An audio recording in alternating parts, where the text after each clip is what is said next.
IVF చికిత్సలో 25% భారీ discount, free doctor consultation, free ultrasound scan, logo launch, Andro max advanced male infertility centre ను కూడా ప్రారంభించారు.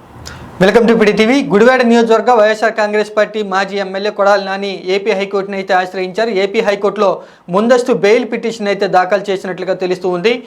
గుడివాడ నియోజకవర్గం చెందినటువంటి కొంతమంది వాలంటీర్లు మాజీ ఎమ్మెల్యే కొడాలి నాని మమ్మల్ని బలవంతంగా రాజకీయ ఒత్తిడితో మా ఉద్యోగాలకి రాజీనామా చేసే విధంగా మా మీద ఒత్తిడి తీసుకొచ్చారంటూ కొన్ని రోజుల క్రితం పోలీసులకైతే ఫిర్యాదు చేయడం జరిగింది. ఈ ఫిర్యాదు గురించే కొడాలి నాని ఏపీ హైకోర్టులో ముందస్తు బెయిల్ పిటిషన్ దాఖలు చేసినట్లుగా తెలుస్తూ ఉంది.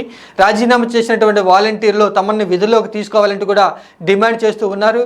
ఇలా డిమాండ్ చేస్తున్నటువంటి నేపథ్యంలో అధికారంలోకి వచ్చినటువంటి నూతన మంత్రులు అయితే ఎవరైతే మిమ్మల్ని రాజీనామా చేయించారో, మీ ఉద్యోగానికి ఎవరైతే రాజీనామా చేసేందుకు కారణమయ్యారో వారందరి మీద కూడా కంప్లైంట్ చేయాలంటూ కూడా ఒక సలహా ఇవ్వడంతో గుడివాడ నియోజకవర్గం చెందినటువంటి కొంతమంది వాలంటీర్లు అయితే మాజీ ఎమ్మెల్యే కొడాలి నాని మీద ఫిర్యాదు చేయడం జరిగింది.